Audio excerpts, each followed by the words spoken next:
Hello, I am so happy and excited to have you all with us today. It's going to be a great day. It's one of those life-transforming days that today I literally have probably my favorite interview ever and one of my all-time favorite people. You go, who is that? Well, I say there are three people who changed my life so radically: Jesus, John, and Dr. Amen. And today I am so honored to have one of God's most profound people. I want you to hear me before I introduce him formally and before we get into talking about how do you raise mentally strong children. If you're a grandmother, if you're a mom, if you're a dad, if you're a grandfather, a pastor, a deacon, a worker, wherever you are, this book is absolutely for you. But before I go there, you go, Paula, why is this so important to you? Many of you know that I had Ramsey Hunt. And so many people were saying, the enemy did this, the enemy. But I knew I was in the palm of God's hand. And that Ramsey Hunt did a Romans 8:28 for me, which what the enemy does mean for bad, God turns around for the good to those who love him and are the called according to his purpose. That path led me to get my brain scanned, to have a speck, which showed me what was really going on. And yes, it was Ramsey Hunt, but there's been a lot of trauma in my life, as you know, a lot of childhood things. Though I function well, love God, and God has blessed me in tremendous ways. It was with Dr. Amen and his world-renowned absolute gift from God and the price that he has paid to become such a leader in this field that transformed my life. The therapy I've done, the things that I've learned has transformed my personal relationships, me, my ministry, I should say God's ministry, my life, and everything that I get to do. So I want you to come on in, text about 5 people, reach out and say, come join Paula with her friend and world-renowned leader that has transformed not just her life, but millions of others. His name is Dr. Daniel Amen. He's a physician, board-certified child and adult psychiatrist, award-winning researcher. His online videos about brain and mental health have been viewed over 500 million times. ShareCare named him the web's #1 most influential expert and advocate on mental health. And the Washington Post called him the most popular psychiatrist in America. He is the founder and CEO of Amen Clinics with locations nationwide and a 19 national best-selling author with books translated in over 46 languages. Dr. Amen, welcome. Oh, what a joy to be with you. Thank you so much for helping me share this message. One of the most important messages, and before we get into the depths of the book, and it's one that you just cannot put down, I want to talk to you today about your brand new book, Raising Mentally Strong Kids. But first, tell us briefly about Amen Clinics. What are the services? How do you help people? So we have 11 clinics around the country. And we do brain and mental health very differently than most psychiatrists. We take really detailed history. We get to know people really well, but then we look at your brain. You know, psychiatrists are the only medical doctors who virtually never look at the organ they treat.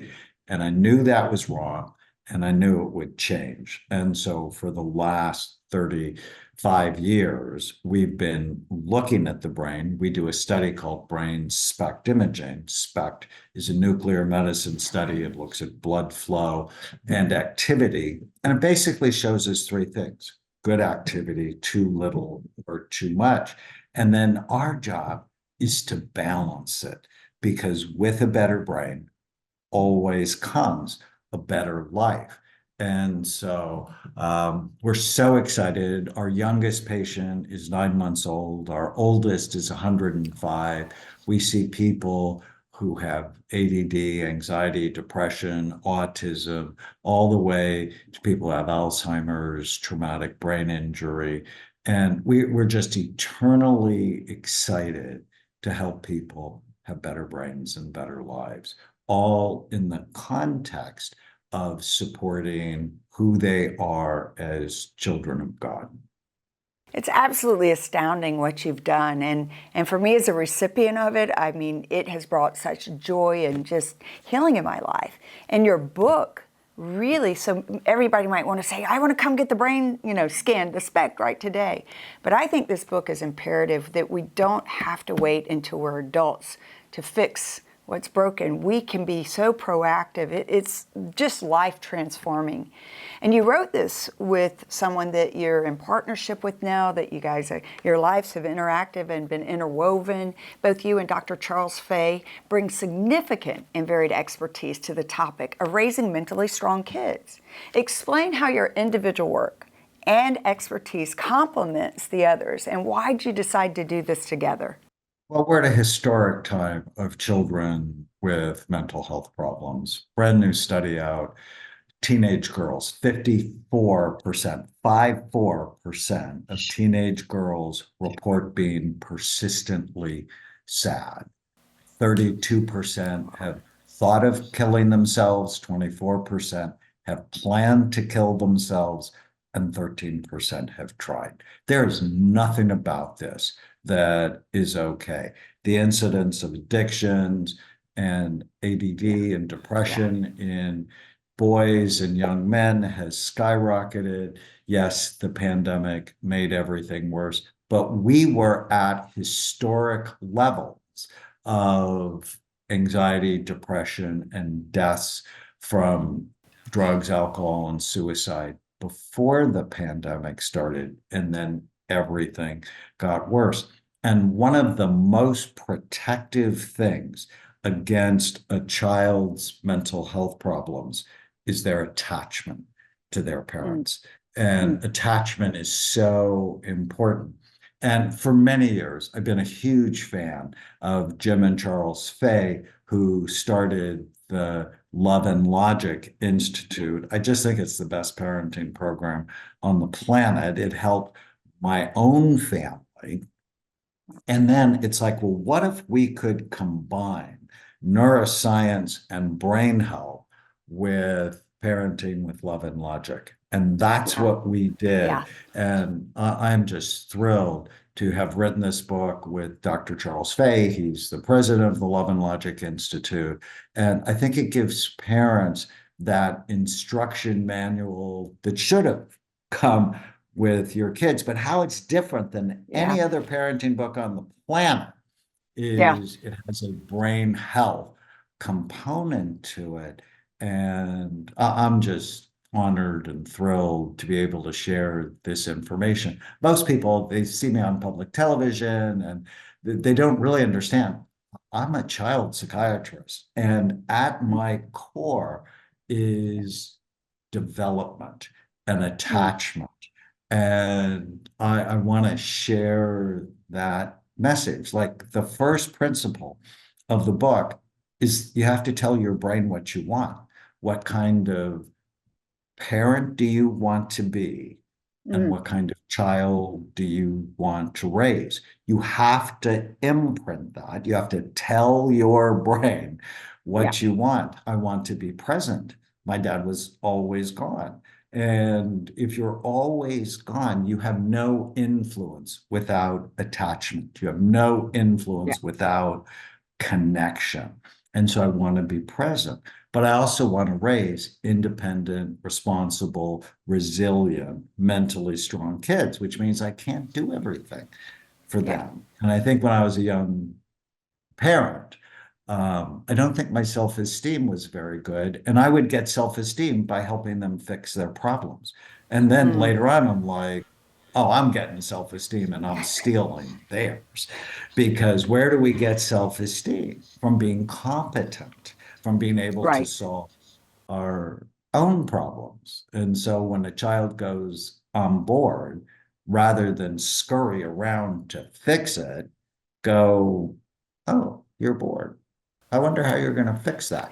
And then be quiet long enough for them to come up with their own solutions.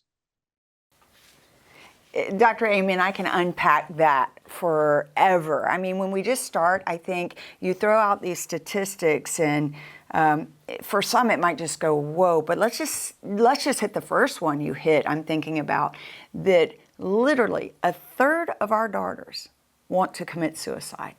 That's mind-blowing. I remember reading that with the CDC report and thinking, how did we get here? And often by the time that we're in that situation as a parent or a godparent or an aunt or an uncle or a grandparent, whatever the situation is, there are so many different steps that took place in layers to we begin to fix the crisis or try to stabilize the crisis, when the reality is it does go back. And I want to talk to everyone who wants to walk this path with Dr. Amen and Dr. Faye of, like you said, the neuroscience. What's going on in the brain? What kind of foods do we eat? Do we get exercise? Are we sleeping enough? What is the physical organ like? And also with the very practical, the neuroscience and the practical psychiatry, psychology combined together. And I think the importance is that attachment. We'll talk about that a little bit, like how it gets broken, like a parent's desire to say, I want to be present, I want to be in that moment, but I also have all these. But I remember reading one time that they did a study of a child that was left about 2 weeks without being touched, caressed, etc. Mom was on a deathbed, sick, and the impact that had in a child's life. Just for the sake of maybe someone doesn't understand attachment or know what that means in psychological or psychiatric terms, explain attachment to us. Like what happens? Like when you say there's to be this bonding, if not, we really do get kind of messed up in our adulthood, right? And repeat those patterns, as you said. So start us there for just a moment, and then we'll dig deeper, because I know you hit all this in the book. So as humans, we need each other, and we take a long time to develop, right? Longer than any other animal species. And, you know, our survival depends on the bond we have with our parents. And if the bond is solid, then we feel good inside. But if the bond is broken or the bond is hurt, then we develop this anxiety inside, even rage, that then we feel guilty about, and we actually then turn it against ourselves. And so, you know, there are people that live with this chronic sense of being bad. And that actually comes from an early broken or early strained attachment. But that's the goal of every newborn, is they want to be connected. But if your mom was depressed, if your dad was sick, if one of your parents is an alcoholic, then there is this anxious attachment that leads to a lot of problems. And we're more distracted now than ever before because of the cell phones. And there's so many problems with the cell phones and social media that, you know, really escalated in 2007 when the iPhone was released. And we now have just a distracted generation, that parents are always looking at their phones, that kids get phones way too early, and then the whole social media disaster happens to them, where kids become self-absorbed, and self-absorbed people are never happy. But the most important thing you can do, so we talked about, one is know what you want, two is bonding. It's so important, and requires two things: time, actual physical time without your phone, and a willingness to listen. So I work really hard to get parents to talk less and listen more, because too often a child gives you a problem and the parents want to download. Well, when I was your age, these are things and it's like, no, repeat back what you hear and then be quiet.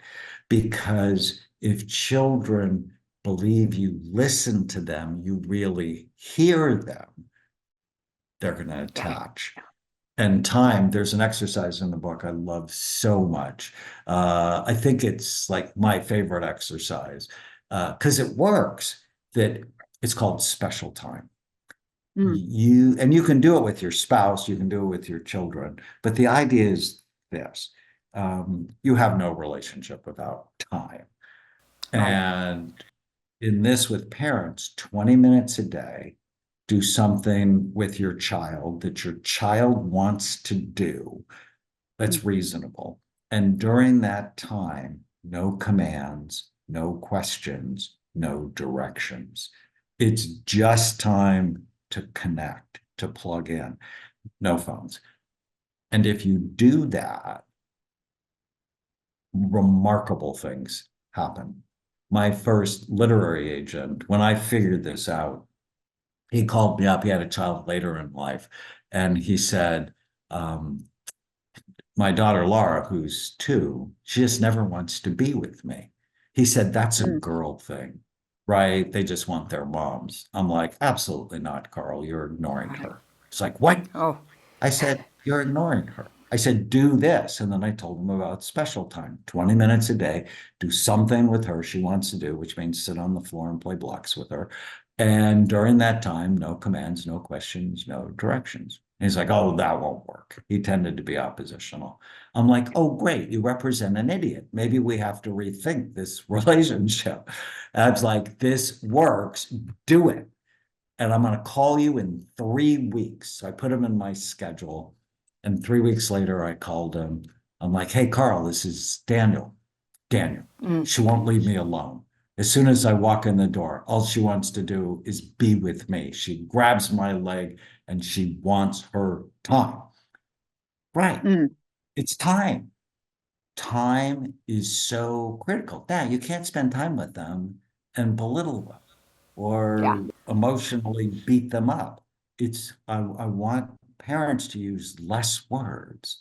And this thing of active listening, repeat back what you hear, listen for the feelings behind it. It's what they teach therapists to do.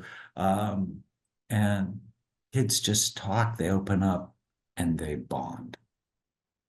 Dr. Amen, what you just taught us right there is so life transformative that if every person, that's a very doable, that's really saying, I desire results for a successful, mentally strong, healthy child that is independent in life, but yet has a healthy bond and all these things. 20 minutes of time, but it's the suspending judgment, suspending thought, active listening. That's the discipline part of us coming in and really just getting down on the level of that child or that teenager, that daughter, that son, that so transforms. And you go, well, when we think about, can I put that into practice? Of course you can.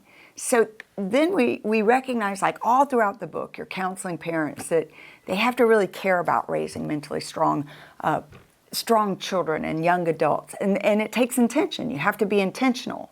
But you say without them, or without being mentally strong, you don't grow into a competent adult and you won't thrive.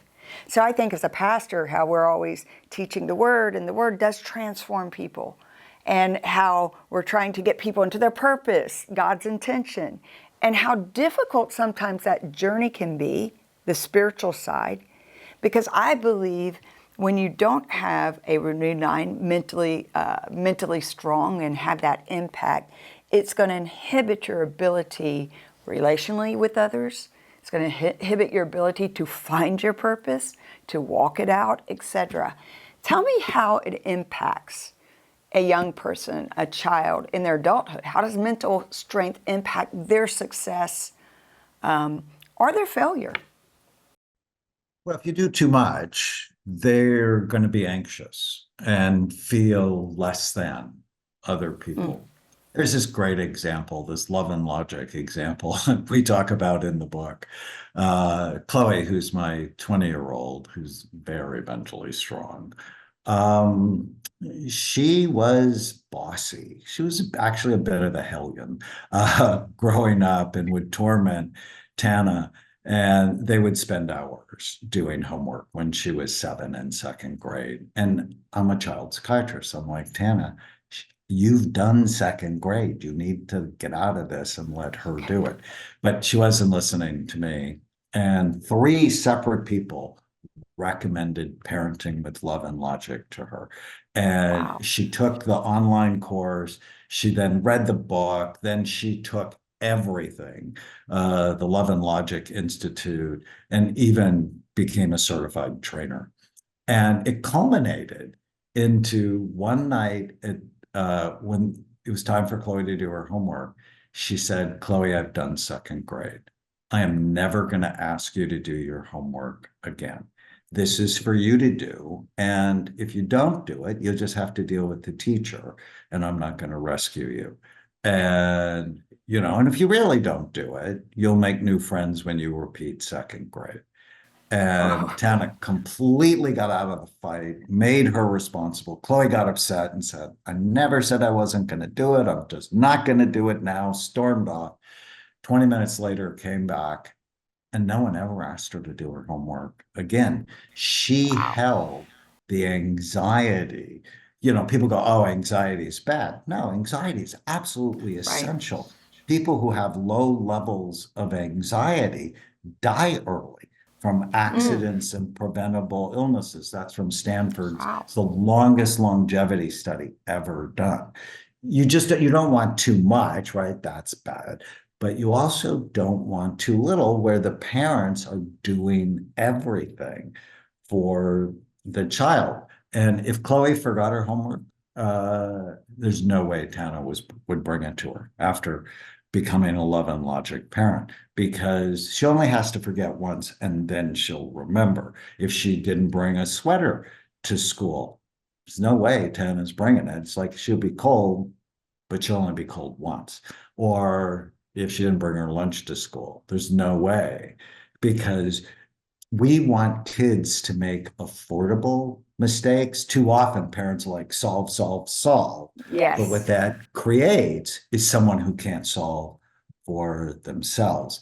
And write this down: entitled people are Mm. never happy. Whoa. And That's so good. if you do too much, you create this sense of entitlement where you become responsible Yeah. for their entertainment, for their schoolwork, for their money, for their happiness. And Mm. it's just never going to happen. There's a great study we talk about in the book from Harvard where they looked at 454 inner city Boston school kids and then followed them for 70 years. And the only thing that correlated with self-esteem was whether or not you worked as a child, whether or not you had chores at home, you had a paper route, you had something where you were developing a sense of competence. And when I was 10, I went to work at my dad's grocery store. And I loved it because it's the only time I saw my dad. But it just gave me a sense of competence. Mm. So good, Dr. Aben, because I think as parents, grandparents, we struggle so hard in that, I want to help you, but don't know how to necessarily put in those healthy boundaries, like you said. And the homework example is perfect. Or I think what I pictured when you were saying chores or working, etc. I remember there was a day when Brad was young that he just would not clean his room. And I'd go in and clean. And just one day I just said, I'm going to let it be like that. And the rest of the house was all clean and nice and orderly, and his room was just an absolute mess. So finally he went, I don't want to live like this, and he took action and did something. But let's talk a little bit about the neuroscience, because you're giving us so many nuggets from Love and Logic and just the combination of the two of you coming together. All right. We get some of this down from the psychiatric and the skills that we learn, et cetera. But what begins to harm our brains? As I know you want to promote the healthy brain, the foundation of good parenting, but from a literal, physical, what harms our brains? How can parents employ the best daily habits? Is it, food, supplement? Is it sleep? Is it environment? What makes a kid's brain healthy or not? So it's all of those things. I coined a term called brain reserve. So brain reserve is the extra tissue you have to deal with whatever stresses come your way. And it actually starts before you're born, Mm. which is why we have a high school course called Brain Thrive by 25, where we teach high school and early college students to love and care for their brains. And this idea of brain reserve, boys who smoke as teenagers, their babies have a higher incidence of ADD. Their children are born actually with less reserve. So, how you eat, how you sleep, how you take care of your own brain before you have babies is really important. Did you know that when a little girl is born, she's born with all of the eggs she'll ever have? And during her life, her habits are turning on or off certain genes, making illness more or less likely in her, but also in her babies and grandbabies. Because when you have a baby girl, well, she has the eggs of your grandchildren. And so doing good prenatal care is really important.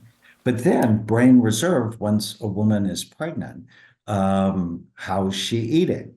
Is she drinking? Is she using drugs? Is she under chronic stress? Does she have an infection? Those things all impact brain health. And then, so what increases reserve after you're born? Your diet is so important. Your brain is 2% of your body's weight, but uses 20 to 30% of the calories you Wow. consume. So your brain is the most expensive real estate. And we don't really think that much about what we feed them. Baby food, for example, Right. 95% of baby food was shown to have heavy metals in it, like lead and mercury. And that's like, no, no, no, right? You can't start a child by poisoning them. And so when Chloe was little, she and I used to play this game together. We called it Chloe's game. And it's basically the mother tiny habit of brain health. It's, is this good for your brain or bad for it? So if I said avocados, she would go, oh, 2 thumbs up, God's butter. If I said blueberries, she would put her hands on her little hips and go, are they organic? Because non-organic blueberries hold more pesticides than almost any fruit. And I'm Wow. like, no, of course they're organic. And she goes, oh, God's candy. If I said hitting a soccer ball with your head, she'd go, oh, no, very bad. Brain is soft, skull is hard, skull has sharp, bony ridges. Don't do that. And I said, well, what about staying up at night, not sleeping? She goes, oh, no. Because when you sleep, your brain turns on 700 health promoting genes. And if you don't sleep, your brain won't wash itself. So brand new over the last, I guess, 12, 15 years, neuroscientists figured out the reason we sleep is a whole fluid system opens up in the brain. It's called the lymphatic system. And our brain washes itself when we're asleep. So, but if you take a 0 period, for example, right, these really high achieving kids who stay up till 11 o'clock at night and then they're up at 5 o'clock in the morning so they can take is don't do that. It's very bad because it doesn't give their brain time to wash itself. And Chloe and her friends, they're competing on how they can boost heart rate variability, which is a sign of heart health, but it correlates with sleep.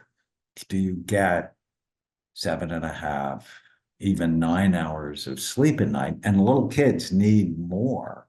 And so please take their gadgets from them at night. I've had way too many kiddo patients where when we look at how they use their phone, they're up at 2 or 3 in the morning playing video games. Very bad. And God gave you parents until Amen. your frontal lobes develop. And most people don't know that the front part of your brain is not fully developed until you're about 25. And so it's why I'm not a huge fan of sending kids away to college to hang out with a lot of other brains that are underdeveloped. Put them in sororities, fraternities. It's just a place where the devil works. I really like community colleges, keeping kids close to home, because the more attached they are, the less emotional trouble they get into. Boy, boy, boy. I'm just sitting here unpacking everything you said. I mean, my mind could think about, okay, I get it, the smoking parents, what that affects the child. I mean, I think of how much then I go, Chloe at 2 knew more than I know. I'll be 58 this month. At 58, I didn't know that about blueberries. It's the most poisonous to your brain. And I mean, you just sit there. But I don't eat blueberries unless they are organic. So thank goodness. But it just is crazy to sit here and unpack all that affects us literally, physically with our brain and what we can do. Maybe you can't change everything overnight, but you can change something. You can start sleeping better. That's, as you know, always been a struggle for me. But I'm working on it. I put the phone down, I put it away, and happy to report I'm going from 4 hours, 5 hours, which I used to brag on, to better to 6 to 7 to 8 sometimes. So this is Yeah, you this is don't ever want to intentional. brag on that. People do I that. And I used to do that. When I yeah. scanned myself in 1991, it wasn't good. Oh wow. And it's like, it wasn't good. But I thought I was special because I could get by on 4 hours of sleep at night. And then as I learned the science, I realized I wasn't special. I was stupid. Sleep is so important, but it comes down to this one question, Paula. You just Okay. ask yourself, is this good for my brain or bad Yeah. for it? Whenever you go to make a decision, and ultimately you are modeling brain health, or you're modeling illness by what you do. The most important thing for parents to do if you want to raise mentally strong children is to be mentally strong yourself, Yeah. which means you ask yourself that question, is this good for my brain or bad for it? And you don't believe every stupid thing you think. So you and I talk about killing the ants, the automatic negative Yes. thoughts that steal your happiness. I wrote a children's book that I love called Captain Snout and the Superpower Questions. And it's about teaching kids, just because you have a thought has nothing to do with whether or not it's true and whether or not you believe it, whether or not it's helpful. And so whenever you feel sad or mad or nervous or out of control, write down what you're thinking and then just Yeah. go, is it true? Do I absolutely know this is true? How does it make me feel? How will I feel if I didn't have the thought? And then we take that original thought, I'll never get better, turn it to the opposite, already getting better, and meditate on the opposite of the thoughts that bother you. So powerful.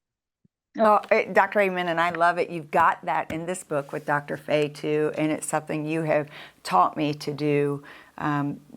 I'm doing it pretty successfully now. I mean, comparatively to how deep and dark it was, those thoughts just seem so repetitive. But there's so much getting that brain healthy. And I really recommend to everyone, this book is life transforming. We all love our children. We want to do well. We want to love well, but often we don't know how. Just going through the galley, going through this 300 and something pages, I was overwhelmed with such powerful, good information that I started writing down, implement, the things that I can start putting. So I just encourage everyone, we're going to give you the way you get this. Let's just take a moment there and talk about, because I do want to come back and talk about what our strategies and how we recognize the signs of, good brain health, etc. But how can someone, if they're going, oh, I've got to record this right now, I've got to run out the door, or what's going on, how can someone get the book right now? Go to raisingmentallystrongkids.com. We'll actually give you 5 free gifts. So you'll get the book, pre-order it on Amazon or anywhere great books are sold. And then go to that page and give us your receipt. We'll send you the audio of the book. You get an omega-3 fatty acid, omega-3 power squeeze for kids. Tastes amazing, because we'll talk about supplements in a little bit. You'll get Raising Mentally Strong Kids 12 video series I did with Dr. Faye, Love and Logic ebook on how to discipline kids without losing their love and respect. It's just amazing. A question and answer period as well. I do with Dr. Faye. And so all those free gifts. That's absolutely amazing. Guys, we love gifts and we love free gifts, but this isn't just any gift. This is a transforming gift for generations, for legacy, not only for you, but I promise you, in just a few pages, you're going to say, I didn't know. Look at this. I can do this. And it's one that, think about how we talk often, especially in the church world, about breaking generational curses, etc. And we do this from a, very powerfully prayer point, believing, standing in faith with God. But sometimes we've got to change something in our life to break that generational habit. We've got to change behavior that's been passed down. We've got to change these things. And Dr. Amen, who is a strong believer, and he is just a gift from God to the world, really helps you along with Dr. Charles Fay. Okay, so what happens, Dr. Amen, when we're parenting and our strategies aren't working? Despite all of our best efforts, how do we recognize the signs of brain and mental health issues in kids? Like we do it and we're just hitting that wall. How do we recognize our strategies aren't working? They're not serving us. Well, you have to be patient, but if after 2 months you're thoughtful, you're consistent, then it might be time to have the child evaluated. Because sometimes having untreated depression, having untreated autism, having untreated attention deficit, hyperactivity disorder, those things can really get in the way. And I'm a fan in parents being firm and kind at the same time. But tough love doesn't work for a brain that is struggling. And the brain can have problems just like your heart can have problems. It's public knowledge that I've been Justin Bieber's doctor, and I'm in his documentary Seasons. And after a couple of months, he came into my office and he said, I think I get what you're trying to tell me. My brain is an organ like my heart is an organ. If you told me I had heart problems, I'd do everything you said. And so because I think of Love and Logic as a software program. But if you have hardware problems, it's going to be hard for the children to do that.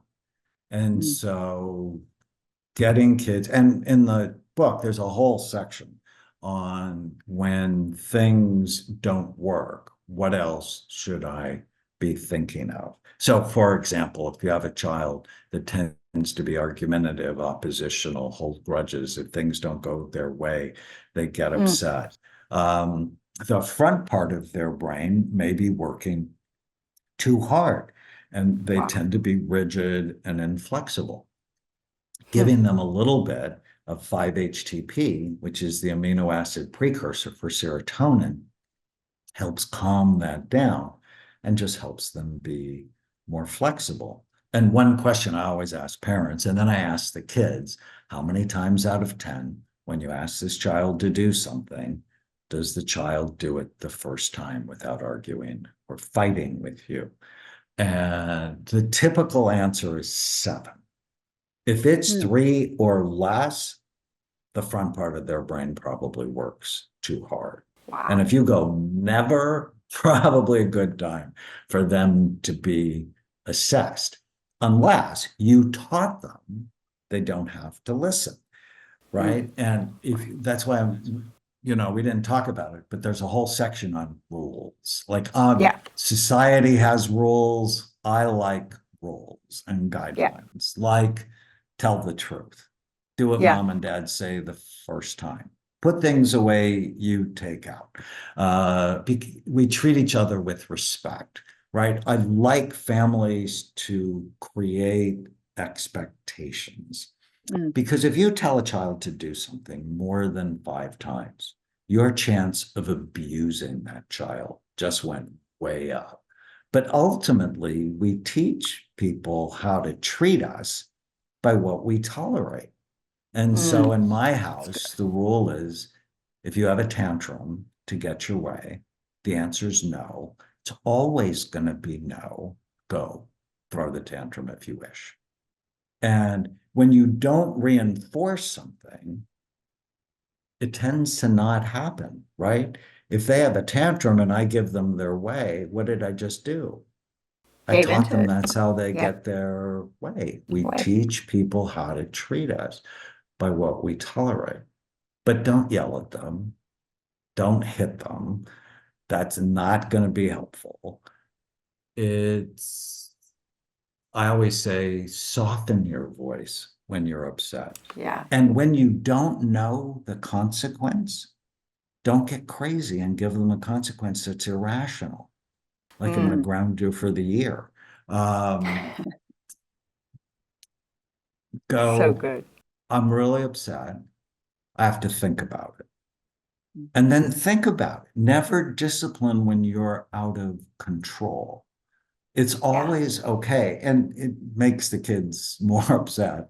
It's like, I'm really upset. I'm going to think about it. And I'll let you know the consequence to the behavior.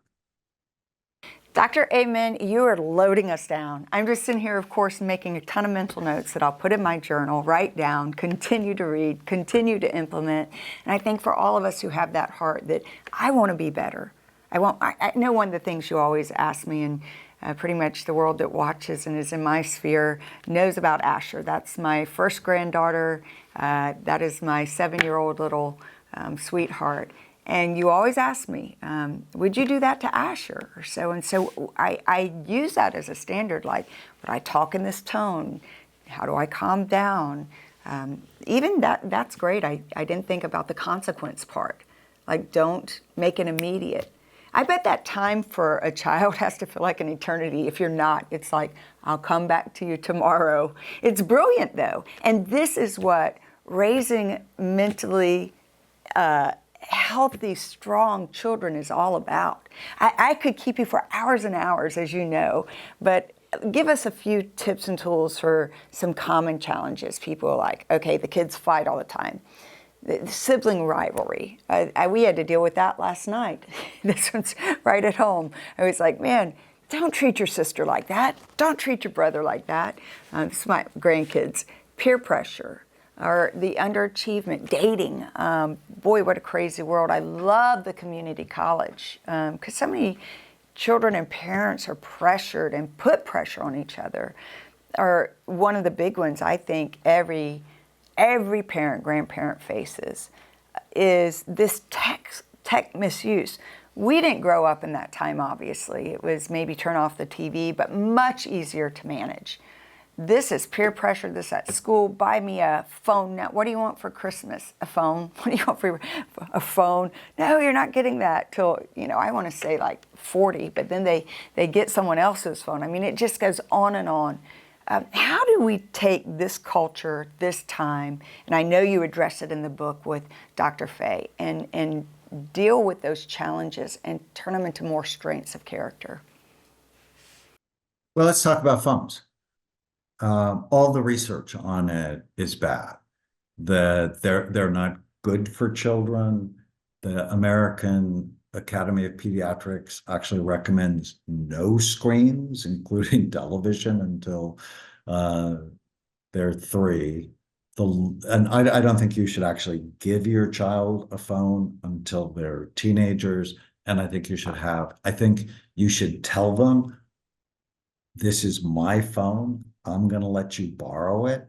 And oh, by the way, I'm going to look at the sites you're on and you need parental controls for it. And I'm going to have access to your texts.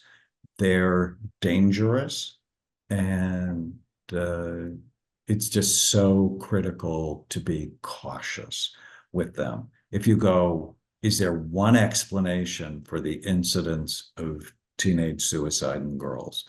And I would say it's the phone and Yeah. social media, because it's creating a toxic level of self-absorption for people to see you're following them and they're following you and they're in your life and you're in their life, and it decreases real relationships. And these companies, whether it's Facebook or Apple, they're not your friends. Right. And in my book, The End of Mental Illness, I wrote, I just imagined if I was an evil ruler and I wanted to create mental illness, what would I do? And the first strategy is I'd create social media where Whoa. kids get bullied, and it's just dangerous. Yeah.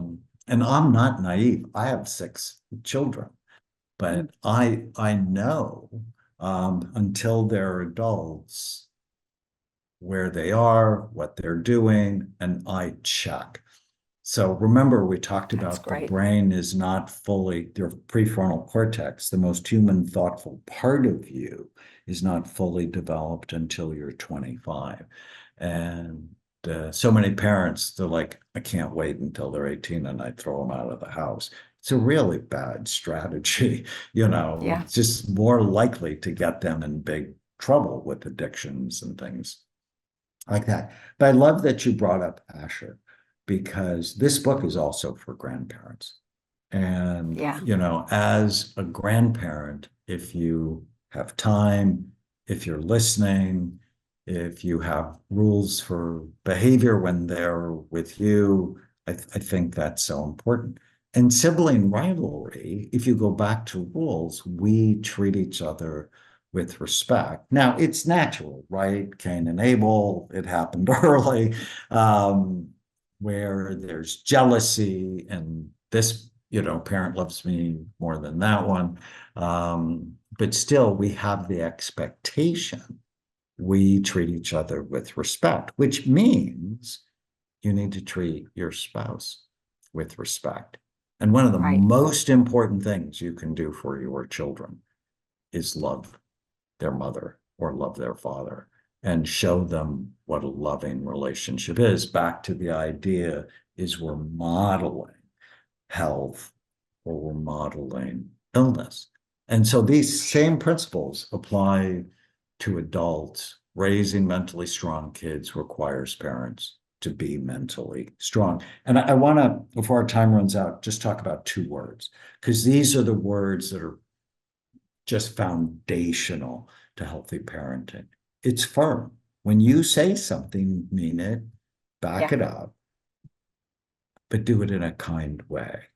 I love Whenever that. you come up to a decision, be firm and kind at the same time, you'll always make the right decision. And if you can be that way toward yourself, right? Because all of us have inner children.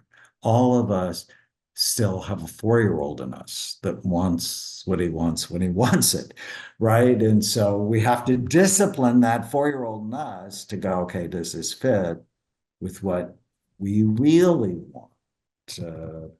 Which I think is just so critical. Actually, Lincoln said discipline is choosing between what you want now Mm. and what you want most. And too often, the 4-year-old in us takes over. Yes, it And like, does. no, no, no. What do you want now? But what do you want most? And I love children. You and I did this, developed a 1-page miracle, 1 piece of paper, write down what you want. Well, we have kids do that. And you can do it from 5 up. It's like, what kind of relationship do you want with your parents? How do Right. you want to be at school? What do you want to do with your money?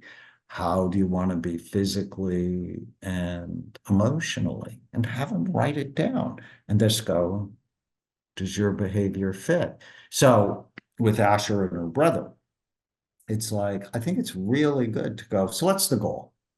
And children Right. generally say, I want to get along. Mm. And it's like, sweetheart, does this fit your goal? So rather than the parent go, you should do this Well, or that's good. that, go, does it fit? Remember, I asked that question, how many times Yeah. out of 10 when you ask your child to do something, do they do it? Well, I ask the kids that, how many times out of 10 when your mom or dad asks you to do something, do you do it the first time without arguing or fighting? And kids are generally really honest and they'll look down and go, not very much. I'm like, well, why? And they go, I don't know. The fact is, it's brain driven, it's not will driven. But when you Mm. get them to go, what's your goal with your mom? I want to have a loving relationship. Oh, well, does that fit having a loving relationship? So you empower them to gain clarity, prefrontal cortex function, clarity. And then does my behavior fit what I want rather than you shouldn't do this, you shouldn't do that, that's not very effective. Ooh, Dr. Amen. I am telling you, we could spend hours and hours. I'm just thinking here, this book should be mandatory, though we can't. It goes against everything that I believe in our own personal choices and freedoms. But I think you should have to read this book before you have your child to be able to take them home from the hospital. I just think that it is so healthy and so good. And I cannot challenge people enough. And just a little bit of information you've heard, how helpful it is. Because at the end, the one thing I think just as an aid in us is we're made in the image of God, and God is love. We want to love our children. We want to raise them right, our grandchildren, but often we don't know how. And it does start with a mentally strong person to be able to deal with themselves. And this book is for you, mom, for you, dad, for you, grandmom, for you, granddad, for you, aunt and uncle, for every adult that is in the sphere of any child. It is just the most beneficial, unique book that I've ever put my hands on. I want to challenge you. Unfortunately, we're at the end. I'll give Dr. Amen the last word here, but I want to challenge you to make sure you go to the website, Raising Mentally Strong kids.com. You can see it all on the screen here. You get all the other things. You get the wonderful Omega for your child. I'm going to order multiple of these books just for people that I know. I think it's a great baby gift. I think there's, baby shower. You can do this all day long. Dr. Amen, none of us will know the price you've paid or your own journey that you've gone through that has led you to this place to be the most transformative mental health doctors, psychiatrists in the world today. You have revolutionized not just so many of our lives, but you have revolutionized the way that mental health care is done. What I love so much is mental health care has always been such a dear component to my heart, but I hated the stigma with it. If someone came in and said they had cancer, everyone would feel very compassionate, sorry. If someone came in and said, I'm mentally broke down, everybody would think, what's wrong with you? And yet there are real physiological components that go into this, and you just have given your life to show us, to give us a path, and not to keep us there. And I think we're obligated to do this for our children. So make sure people get your books. Get it for people. Buy 10, buy 20, buy 100.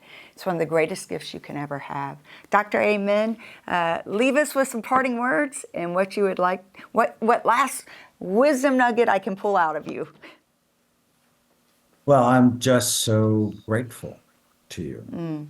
And Thank the last thing, there's this great story in the book about why I collect penguins. So when I saw you in my office, you probably noticed I have lots of penguins. you. Yeah. And it comes from a story I'll let people read about. But it's basically, how do you train penguins to do all these really cool things they do at SeaWorld or Sea Life Park, where I learned it? It's they notice what they like more than what they don't.